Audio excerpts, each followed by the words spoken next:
Kerala Kalamandalam chancellor മല്ലിക സാരാഭായിയുടെ പ്രതിമാസ honorarium വർദ്ധിപ്പിച്ചുകൊണ്ടുള്ള സർക്കാർ ഉത്തരവിൽ പ്രതിഷേധവുമായി വള്ളത്തോൾ നഗർ ബ്ലോക്ക് കോൺഗ്രസ് കമ്മിറ്റി. സാധാരണക്കാർക്ക് കൃത്യമായി സാമൂഹിക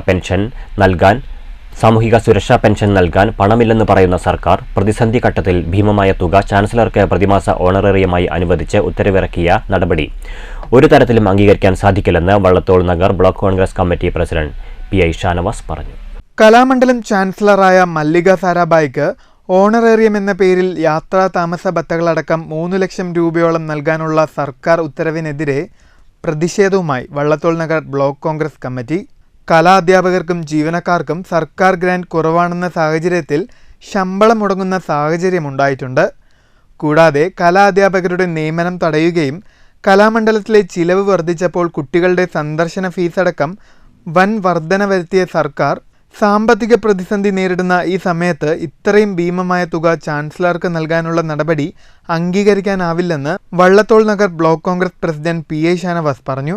ഓണറേറിയം വർദ്ധിപ്പിച്ചതുമായി ബന്ധപ്പെട്ട ഉത്തരവ് സർക്കാർ പിൻവലിച്ചില്ലെങ്കിൽ ചാൻസലറോട് നേരിട്ട് പ്രതിഷേധം അറിയിക്കുമെന്നും ഷാനവാസ് വ്യക്തമാക്കി.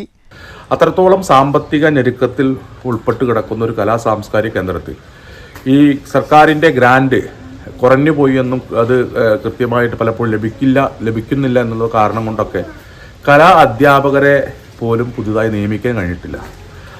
അവിടുത്തെ വിദ്യാർത്ഥി അധ്യാപക തോത് വളരെയധികം വ്യത്യാസത്തിലാണ് കിടക്കുന്നത്. തികച്ചും സൗജന്യ സേവനം എന്നുള്ള നിലയ്ക്ക് ഒരു ചാൻസലർ കൊണ്ടുപോകേണ്ട സമയത്ത് ചാൻസലർക്ക് 3 ലക്ഷം രൂപയോളം ചിലവാക്കേണ്ട ഒരു ഗതികേടിലേക്ക് വരികയാണ്. സർക്കാർ ഒരു ഭാഗത്ത് മുണ്ട് മുറുക്കി കൊടുക്കാൻ പറയുകയും മറുഭാഗത്തു കൂടെ ഇത്തരത്തിലുള്ള ദൂരത്തിൻ്റെ ഏറ്റവും മൂർത്തി ഭാഗത്തൂടെ സഞ്ചരിക്കുന്ന സമയം തികച്ചും ഇത് പിൻവലിക്കേണ്ട ഒന്നാണ്. ഇത് പാർട്ടി ഇന്ത്യൻ നാഷണൽ കോൺഗ്രസ് ഈ വിവരം നേരിട്ട് മല്ലിക സാരാഭായി ആയിട്ടുള്ള ബഹുമാനപ്പെട്ട കലാമണ്ഡലത്തിൻ്റെ ചാൻസലറെ നേരിട്ട് അറിയിക്കുമെന്നുള്ള കാര്യത്തിൽ ഒരു സംശയവും വേണ്ട. News bureau, Cheruthuruthy.